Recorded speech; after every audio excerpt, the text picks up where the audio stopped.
네, 지금 보고 계신 이 사람은 박근혜 정부 시절인 지난 2016년부터 1년 넘게 관세청장을 지냈던 천홍욱 씨입니다.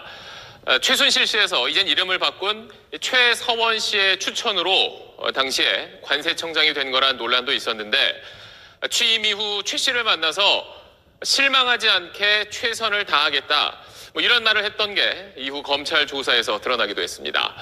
이런 천 씨는 2017년 퇴직 이후 지금은 한 관세법인의 회장을 맡고 있습니다. SBS 탐사보도 끝까지 판다팀은 방금 보신 천 씨를 비롯해 관세청의 높은 자리를 지냈던 사람들이 자기 인맥과 또 관세청의 내부 정보를 이용해서 자기들 입속을 챙기고 있다는 의혹을 오늘부터 하나씩 파헤쳐 보겠습니다. 먼저 강청환 기자가 그 실태를 취재했습니다. 의료 장비를 수입하는 이 중견업체의 경영진에 지난 9월 말 비상이 걸렸습니다. 인천세관으로부터 기업심사 나온다는 통보를 받았기 때문입니다. 세관의 기업심사는 기업이 수출입 과정에서 세금을 제대로 냈는지 조사하는 제도입니다. 국세청 세무조사와 비슷합니다. 거의 다 가져가더라고요. 수료하고 컴퓨터도 마찬가지고 휴대전화도 마찬가지고 처음 나온다고 그러더라고요. 기업이 그래서 부담이 되겠죠. 업체 측은 며칠 뒤 한 통의 전화가 걸려왔다고 말합니다. 전화를 건 사람은 전직 관세청장 출신으로 지금은 유명 법무법인 계열의 관세법인 회장으로 있는 천홍욱 씨.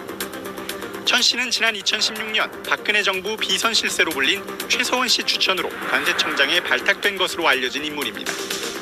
취임 직후 최 씨에게 실망시키지 않겠다고 말해 충성맹세 논란을 일으키기도 했습니다. 천홍욱 기업 심사 정보는 기업의 주가 등에 직접적인 영향을 줄 수 있어서 외부 유출이 엄격히 금지돼 있습니다. 이토록 민감한 비밀 정보를 천 회장이 어떻게 알게 됐을까? 수임 관련 건인데 말씀을 직접 드리면 아실 텐데. 천 회장은 사무실에 있었지만 취재진과의 만남은 거절했습니다.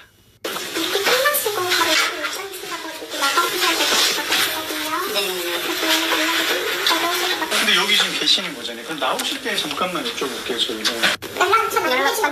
연락처 안 드렸잖아요. 지금 일하고 있는데 그러니까 나가시라고. 천 회장은 이튿날 법인 관계자를 통해 그런 적이 없다거나 기억이 나지 않는다면서 업체에 전화 건 사실 자체를 인정하지 않았습니다. 며칠 뒤에는 심사 대리가 가능하다는 취지로 이야기한 적은 있는 것 같다고 말을 바꿨습니다. 전화를 걸긴 했지만 심사 정보를 알고 연락한 건 아니라는 겁니다. 하지만 전화를 받은 업체 직원의 기억은 다릅니다. 정신이 없는 상황에서 연락이 와가지고 여기 있네 그렇게 속으로 생각했었어요. 관세청 고위직 출신의 이른바 전관들이 심사나 조사 정보를 먼저 알고 접근하는 사례는 적지 않습니다. 관세청에서 연락을 받아야지 업체를 통해서 받을 수는 없는 정보라고 알고 있는데 갑자기 그렇게 와갖고 제가 굉장히 화를 냈었던 것 같아요. 아 죄송하다 없던 일로 해주세요라고. 관세사 회에서조차 강력하게 조치하겠다는 공문을 낼 정도입니다. 만약 감당을 시작한다 그러면 접근을 하죠. 우리가 뭐 할 수 있는 건 그냥 어려운 것도 아니고. 끝까지 판다팀의 취재가 시작되자 관세청은 천홍욱 회장이 어떻게 심사 정보를 취득했는지 경위를 파악해 위법 사항이 발견되면 엄정 조치하겠다고 밝혔습니다. SBS 강청환입니다.